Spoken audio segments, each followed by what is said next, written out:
It's time to talk about one of my favorite creature types in fiction, Fae. Hello and welcome to Monster Week, an annual community event created and organized by Genie D and Pointy Hat. In this video, I would like to talk about 10 random ideas that I've used in my campaigns previously to make Fae more interesting or more weird. First of them being cold iron. Now, people cannot generally agree on what exactly cold iron is. Some will say that it is any metal, others will say it is iron specifically, and yet others will say that it is metal prepared in some very specific way. My personal stance on this is as follows.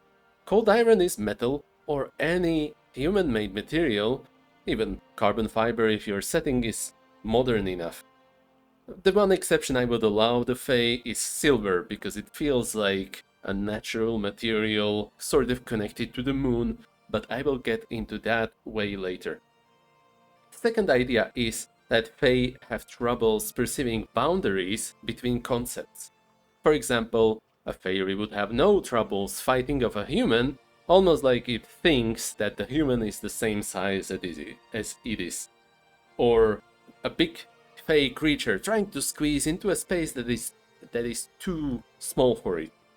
Other concepts that they could have troubles distinguishing include young or old, male or female, or even human or Fey, which ties nicely into my next point. To Fey, humans are incredibly fascinating. They love humans, they love to see what they are up to, and they love to absorb their culture, even if they do not understand what exactly it is about. They will assume things and extrapolate their own conclusions from them. For example, human-made idioms, such as, "You are what you eat." This is the reason why it is not wise to eat things within the Fey realm. Because if you are a herbivore who eats plants and trees, you will eventually become a plant yourself. And if you are a carnivore, you will eventually become a herbivore, which will eventually become a tree. That's why there is so much greenery and so much plant life within the Fey realm. The next phrase that they take a bit too literally is fair folk. Now, one could say that fair in this context means beautiful, but it can also relate to their contracts and their deals. They will keep their word, they cannot lie, but at the same time, they can trick you by clever wording. Speaking of things that are taken literally, true names.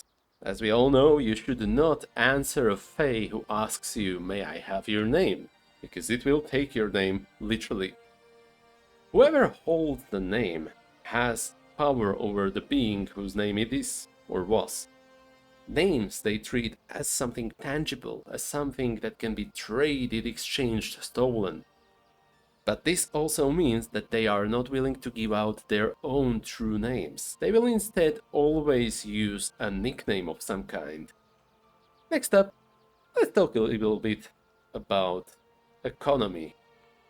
The Fey economy is something silly that I came up with because of a couple of phrases such as "speech is silver, silence is golden." Now, touching gold hurts them. Silver is the one safe metal they can hold and manipulate, which is why they accept silver coins only. As for the word, that is only used as a measurement of currency, which will become relevant in the next phrase. A picture is worth 1,000 words. What does this mean in practice?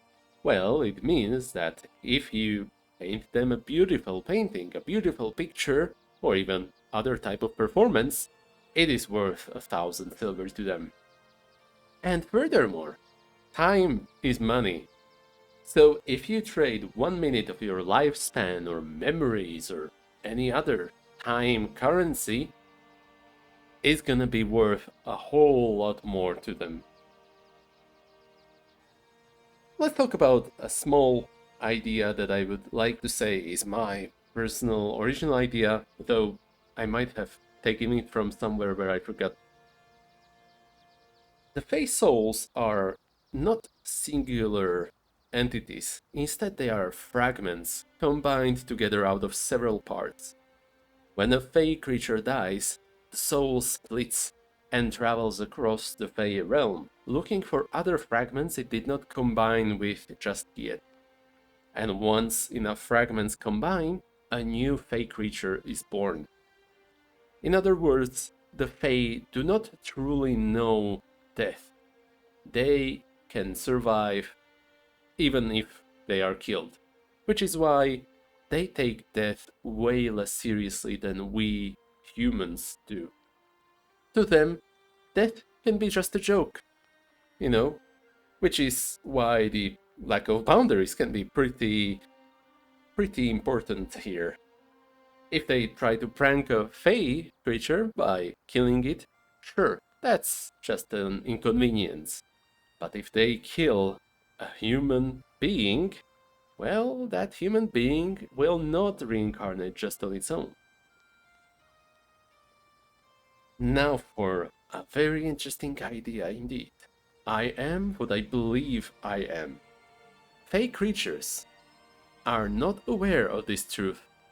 They are formed by their beliefs, by their self-image, which is actually the cause of all the previous effects. If a Fey creature learns that the cold iron does not hurt it, if it is, say, touched by cold iron without knowing that it is cold iron, it will not be hurt by that. That's why silver is permittable according to their knowledge, according to their beliefs. They are not aware of the boundaries, which is why they can cross them that easily, which is why they come back from the death just like that. Their beliefs about food are what transforms the creatures into what they ate, just because of that silly little phrase. And their belief that the name is something tangible and manipulable is the reason why they can manipulate them. Finally, let's finish this video off by listing a couple of Archfey, which I find pretty interesting. These are taken mostly from popular media, but you know, you may or may not use them according to your preferences. I've used them, had plenty of fun with it. So let's see, we have Sandman, Santaman, Headless Horseman, Beast and Red Queen, Wicked Witch of the West, Earl King, Goblin King, Mad Hatter Who's Chocolatier, Baba Yaga, Lady Gaga, Lady of the Lake. These are my 10 ideas. You may take them as you wish or not. If you have any more ideas, please tell me in the comments below. Thank you so much for watching and have a nice century.